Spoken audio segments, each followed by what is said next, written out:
Picture a church. June 15th, 1979. Newport Beach, California.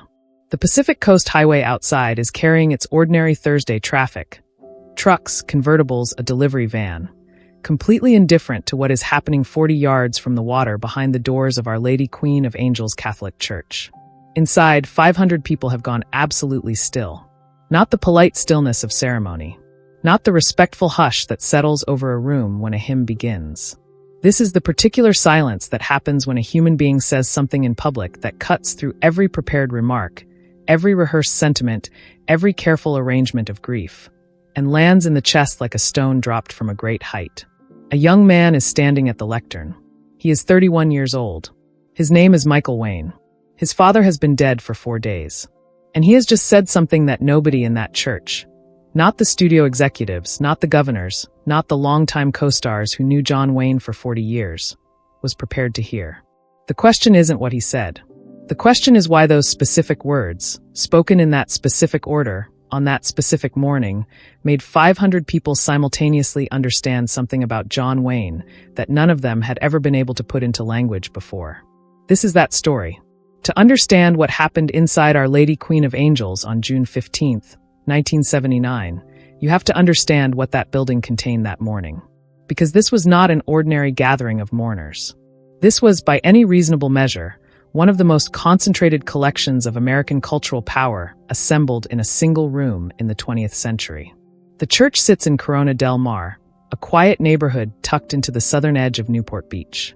The address is 2046 Mar Vista Drive, and on an ordinary Thursday in June, it is the kind of place where the sound of traffic competes with the sound of gulls, where the air carries salt and the particular dry warmth of Southern California coastal mornings. June 15th, 1979 was 71 degrees by 8 in the morning. The marine layer had burned off early. The sky over Newport Beach was the specific hard blue that Southern Californians recognize as heat building for the afternoon. The service was set to begin at 10 o'clock. By 9:15, every seat in the church was taken. The capacity of Our Lady Queen of Angels is approximately 350 people. On June 15th, the formal capacity was irrelevant. People stood in the side aisles. People stood in the back. People stood outside the doors in the morning heat, listening through the open vestibule. The guest list was, on paper, a catalog of the American century. Ronald Reagan was there. At that point, the governor of California, 18 months away from the presidency that John Wayne had told him for years he ought to seek. Reagan and Wayne had known each other since the early 1940s, two men who came from similar working-class Midwestern backgrounds and arrived in Hollywood in roughly the same era and ended up representing, between them, a particular idea of American masculinity that the culture spent the next 50 years trying to either celebrate or dismantle. Frank Sinatra was there. Dean Martin was there. Maureen O'Hara had flown in from Ireland, and there are eyewitness accounts that describe her arriving at the church in a state of visible devastation. She had been John Wayne's most celebrated leading lady, his co-star in 5 films across 3 decades, and she made no effort to conceal what she was feeling. Lee Marvin was there. James Arness, who had played Marshal Matt Dillon on Gunsmoke for 20 years, was there. Elizabeth Taylor was there. Barry Goldwater was there. These were not people who were accustomed to not knowing what to say. These were people who had spent careers, in many cases, constructing public personas specifically designed to always know what to say. Actors, politicians, entertainers.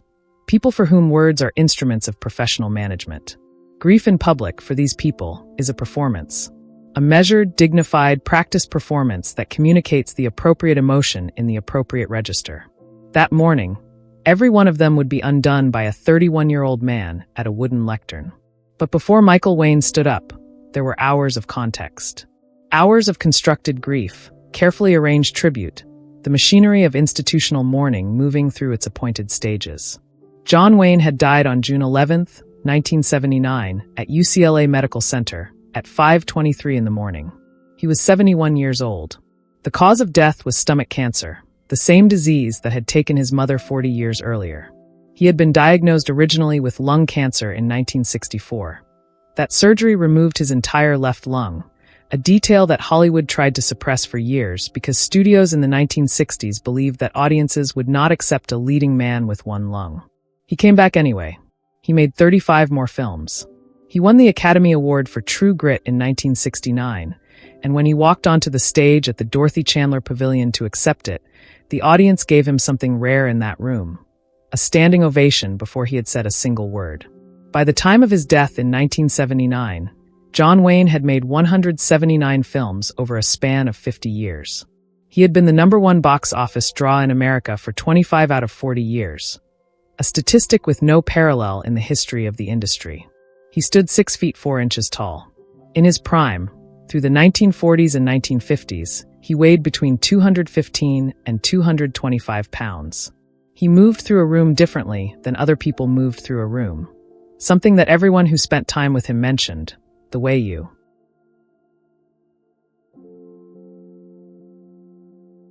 notice the movement of a very large and very unhurried animal. Nothing wasted, nothing performed. He had been married 3 times. He had 7 children.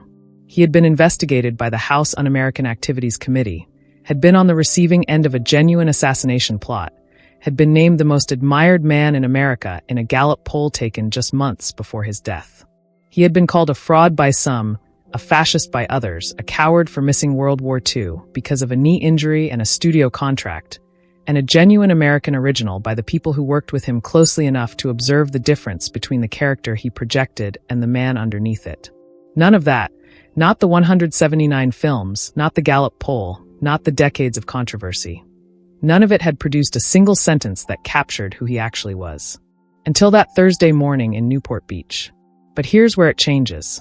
Because the person who finally got to that sentence wasn't a biographer, wasn't a journalist, wasn't a director who had spent years studying him on set or a co-star who had ridden beside him through 30 westerns. It was his son. Michael Wayne was born on November 23, 1947, in Los Angeles. He was the first child of John Wayne's second marriage to Esperanza Bauer Diaz, a Mexican actress whom Wayne had met during the production of The Fighting Seabees in 1944. By the time Michael was 2 years old, that marriage was already failing. By the time he was 8, it was over, dissolved in a divorce that involved accusations of physical violence that Michael himself, years later, described as the defining wound of his early childhood. Not the violence itself, but the uncertainty, the instability, the experience of a famous father who was always somewhere else. John Wayne's absences during Michael's childhood were not indifference. They were the geometry of a career that required his presence in Monument Valley, in Hawaii, in Korea, in the Mojave Desert, in San Antonio, in Republic Pictures Stage 7 on Sunset and Cahuenga, and in approximately 12 other locations that were not the family home in Encino at any given time during the 1950s. Michael Wayne grew up, by his own account, knowing his father primarily through his films.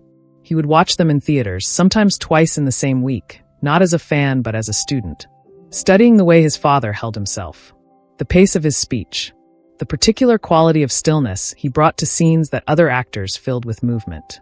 He joined his father's production company, Batjack Productions, in 1962, when he was 19 years old. For the next 17 years, he worked in proximity to John Wayne in a way that was different from a son's ordinary proximity to a father. Closer in some respects, more professional in others. He watched him on set. He watched him in negotiations. He watched him in the years when the cancer diagnosis was kept secret, when Wayne was making films on one lung and refusing to tell anyone outside his immediate family, because he had decided that what the lung had carried was gone and what remained was sufficient. By 1979, Michael Wayne knew his father with the specific depth that comes from 17 years of professional collaboration layered over 31 years of filial grief and admiration and frustration and love. And what he knew, the thing that none of the 500 people in that church knew, the thing that Reagan and Sinatra and Maureen O'Hara and all the rest of them could sense but not name, was the principle. The one principle that organized everything his father had ever done. He had been turning it over in his mind for 4 days, since the phone call at 5:30 in the morning on June 11th. He had been looking for the right words since then. Not flowery words.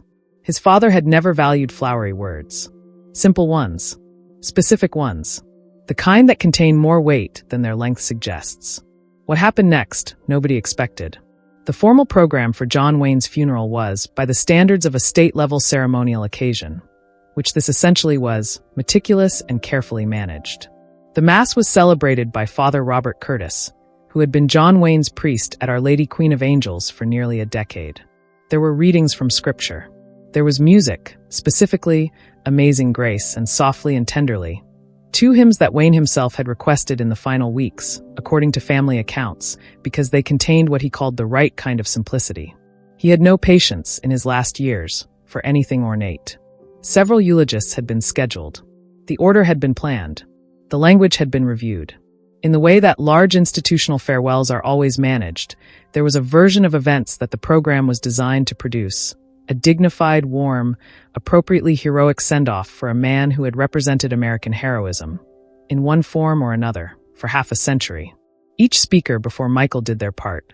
They spoke about the films. They spoke about patriotism. They spoke about the quality of his presence on a set, the generosity he showed to younger actors, the physical courage that persisted through illness. Every word was true. Every word was also, in the way of eulogies carefully constructed by people who have spent their lives in public, a small evasion. A management of the person rather than an encounter with them. These were not dishonest people.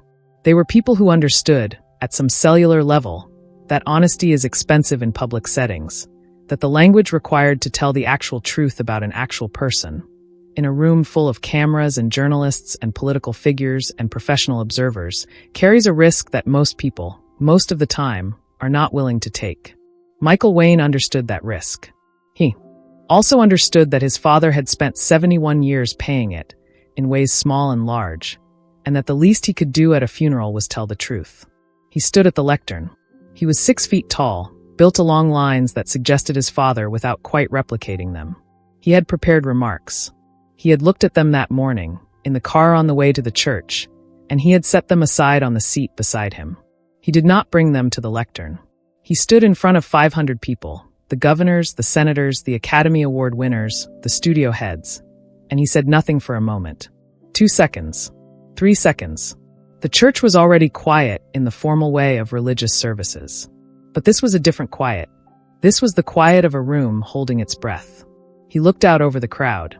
And then he said, not loudly, not with any theatrical construction, just plainly and directly, in the specific register of a person reporting something true, he said, "My father was not a man who told you he loved you. He showed you." He paused. And the way he showed you was by telling you the truth when it was inconvenient. By doing the work when it would have been easier not to. By keeping his word when keeping his word cost him something. The church went silent in a way it had not been silent before. A producer in the third row later described the moment as feeling like a pressure change. The kind of sensation you get when an airplane descends rapidly. Something physical. Something that arrived in the body before the mind had finished processing it. One person tried to quietly clear their throat. The sound was conspicuous in a way that a cough in an ordinary quiet room would not have been. Nobody turned to look. Nobody moved. Michael Wayne had not finished. In the first seconds after Michael Wayne stopped speaking, the room did not recover. It stayed inside what he had said. This is the thing about a true statement spoken in a space that has been filled with careful, managed language. It doesn't simply add to what came before. It rearranges it. It makes everything that preceded it feel, retroactively, like preamble. Like the necessary fog before the one thing that was always going to be said. He continued, "There's a story I've never told publicly," Michael said. "I'm going to tell it now, because it's the only story I know that explains him completely." He was speaking at approximately 150 words per minute. Slower than conversational pace, slower than the measured cadence of a prepared speech. He was choosing the words as he went. The people who were in that church and who have spoken about it in the years since have consistently described the same quality. The sense of watching someone think in real time, without a net. "When I was about 12 years old," he said, "I got into serious trouble at school. I won't go into the details. But it was the kind of trouble where my mother had already been called, and I knew what was waiting for me at home. And I spent the whole bus ride home constructing this elaborate explanation. This story, for why it wasn't my fault." He paused again. "My father was home. That was unusual. He sat me down at the kitchen table. Just the two of us, my mother had left the room. And he asked me to tell him what happened. And I told him the story.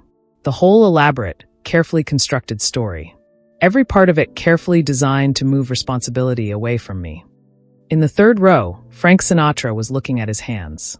Maureen O'Hara, in the sixth row on the left side of the church, had her eyes fixed on Michael Wayne with an expression that several witnesses later described as recognition. Not surprise, but the specific expression of someone hearing confirmed what they have long privately believed. He listened to the whole thing, Michael said. Every word. Didn't interrupt. And when I was finished, he sat there for a minute. Maybe 2 minutes. Just quiet. And then he said, and I can still hear the exact tone, I've heard it my whole life. It's clearer to me now than it was that day. He said, that story you just told me. Was any of it true? I said, parts of it. He said, which parts? And I couldn't answer. Because when you strip away the careful construction, when someone asks you to identify specifically what was true in a story you built to protect yourself, there's nothing to point to. The true parts had been so thoroughly surrounded by the untrue parts that they'd lost their shape. He didn't raise his voice. He didn't punish me in any traditional sense. He said, here's what I know about protecting yourself with a story that isn't true. It works once, maybe twice, and then the people who matter stop trusting you. And you can't get that back. You can spend your whole career getting it back. You can spend your whole life getting it back. Or you can just tell the truth the first time and skip all of that. And then he got up and made dinner. In the seconds that followed, the silence in Our Lady Queen of Angels was the particular silence of 500 people, each privately applying what they had just heard to their own lives. Not to John Wayne's life. To their own. To the story they had told that morning about why they were late. To the story they had told last week in a meeting. To the story they had constructed in 1962, or 1971, or 1978, about why something wasn't their fault. Nobody moved. The priest in the front row was looking at the altar. Ronald Reagan was looking at Michael Wayne with an expression that people later described as the look of a man who has just been reminded of something he had known for a long time and had managed to set aside. Michael Wayne was not finished. He was not a saint, Michael said. He made mistakes. He was absent more than he should have been. He was wrong about things. He knew he was wrong about some of them, and he said so. And he knew he was wrong about others, and he never said so. And I don't know how to account for that except to say that he was human, and humans do both those things. But every person in this room who knew him, really knew him, knows one thing. He never protected himself with a story that wasn't true. Not once. Not in 50 years in this business. Not when the truth cost him money. Not when the truth cost him friendships. Not when the truth cost him work. He told the truth when it was inconvenient. He did the work when it would have been easier not to. He kept his word when keeping it cost him something. That's not a John Wayne film. That's not a character. That's a man. The silence beat held for 4, 5, 6 seconds. And then, beginning in the back of the church and moving forward like a wave, the room began to release. Not into applause. There was no applause. Into something more like a collective exhale. People looking at the person next to them. Eyes filling. Hands finding other hands. The silence beat had lasted approximately 7 seconds. Several people counted. 7 seconds in a room of 500 people, where the only sound is the distant traffic on Pacific Coast Highway, is not a short silence. It is an eternity. Michael Wayne stepped back from the lectern. He had not looked at a note. He had not raised his voice. He had not done anything, in the formal sense, that could be called a performance. He had simply told the truth about a man who told the truth. And the room, which had been filled for 2 hours with carefully managed language, had felt the difference immediately and completely. After the service, in the courtyard outside Our Lady Queen of Angels, in the hard blue June light off the Pacific, 2 things happened that were small and are therefore almost entirely absent from the formal record of that day. The first, Maureen O'Hara found Michael Wayne in the crowd. She was 68 years old. She had known his father since 1950, when they made Rio Grande together in Monument Valley, the first of their 5 films. She had worked beside John Wayne through The Quiet Man, through The Wings of Eagles, through McLintock, through Big Jake, 5 films across 21 years. She had watched him work. She had been, in many respects, the person on screen who best understood the specific quality he brought to a scene. The stillness, the economy of gesture, the sense that everything happening on the surface was underwritten by something much larger that was never spoken. She put her hand on Michael Wayne's arm. She did not say, "That was beautiful." She did not say, "Your father would have been proud." She said, "That's the first true thing anyone has said about him in public in 50 years. Michael Wayne looked at her. He was 31 years old, and his father had been dead for 4 days, and Maureen O'Hara was looking at him with the particular steadiness of someone telling him something they need him to receive properly. "I know," he said. That was the whole conversation. The second thing that happened, Ronald Reagan, on his way to his car, stopped and spoke to Michael for approximately 3 minutes. The content of that conversation was never recorded. What is known is that Reagan referenced it 18 months later, in the early weeks of his presidency, in a private meeting with his chief of staff James Baker, in a context that had nothing to do with John Wayne. He said, according to Baker's later account, that he had been thinking about something a young man had said at a funeral in Newport Beach, and that it had clarified something he had been trying to articulate for a long time about the difference between a politician and a leader. The difference, Reagan said, was exactly what the young man had described. Whether you tell the truth when it is inconvenient. The quotable line, the one that spread through Hollywood in the weeks and months after the funeral, passed from person to person the way useful truths get passed, was not the most complex thing Michael Wayne had said that morning. It was the simplest. He never protected himself with a story that wasn't true. 12 words.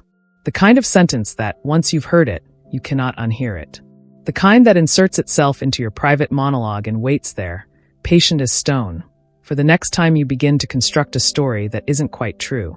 The principle behind it, the philosophy that Michael had been describing without naming it, was the one John Wayne had articulated that afternoon in the Encino kitchen to a 12-year-old boy who had arrived home with an elaborate story.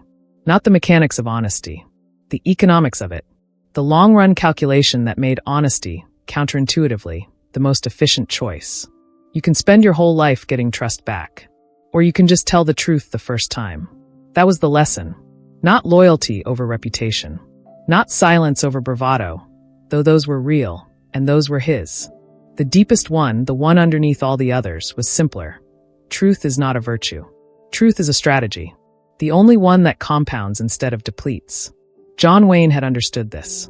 He had tried to teach it to his son in a kitchen in Encino, at a moment when his son was 12 years old and not yet ready to hear it. The son had heard it anyway, the way children hear things that won't make sense for 20 years, storing them without knowing it against the day they become necessary. That day turned out to be June 15th, 1979, in a church in Newport Beach, in front of 500 people who needed to hear it as badly as a 12-year-old boy had needed to hear it a quarter century before. Years later, many years later, Michael Wayne would become one of the more thoughtful public stewards of his father's legacy, working through Batjack Productions and through his own public appearances to resist both the hagiography and the attempted demolitions that John Wayne's reputation attracted in roughly equal measure in the decades after his death. He gave interviews. He corrected the record. He did not tell comfortable stories. People who worked with him in those years described a quality he carried that was recognizable to anyone who had spent time around his father. The willingness to say, plainly, what was actually true, even when a more careful answer was available. One of his longtime colleagues at Batjack, speaking in the mid-1990s, put it this way: Michael will tell you something uncomfortable before he'll tell you something untrue. I've never seen him construct a story to protect himself. In 30 years in this business, that is so unusual that when you encounter it, it feels almost like a physical quality, like something you can see. In the 1980s, when the revisionist criticism of John Wayne reached its first major wave, scholars and critics arguing that the Western mythology he embodied had served to suppress, erase, or romanticize genuine historical violence, Michael Wayne engaged with those critics directly. Not defensively. He acknowledged the legitimate criticisms. He separated them from the illegitimate ones. He did not perform either guilt or defiance. He told the truth as he understood it, including the parts that were uncomfortable for the legacy he was trying to preserve. This was not a natural disposition. This was a learned one. Learned in a kitchen in Encino from a man who had told him, you can spend your whole life getting trust back, or you can just tell the truth the first time. The students carry the lessons of the teachers in the texture of their behavior, not the content of their speeches. The people who worked with Michael Wayne in the years after 1979 were learning, without knowing it, what a 12-year-old boy had once learned at a kitchen table. Second-generation transmission. The way the most durable lessons always travel. At Our Lady Queen of Angels on June 15, 1979, 500 people heard a sentence they had never heard before in exactly those words. They already knew everything the sentence contained. They had known it since childhood, in the way that everyone knows the things that are hardest to practice. What Michael Wayne did, what he gave them that morning, in the specific hard blue light of a coastal California Thursday, was the sentence that named it. The sentence that made it possible to say it. 7 seconds of silence. That's not grief. That's recognition. Return now to the image from the beginning. A church, a man at a lectern, 500 people who have gone absolutely still. The question was why? Why those words? Why that silence? The answer is that the room had been filled, for 2 hours, with language designed to manage an emotion rather than contain it. And then a 31-year-old man with no notes had said something true, and the room had recognized the difference in its body before its mind had finished processing it.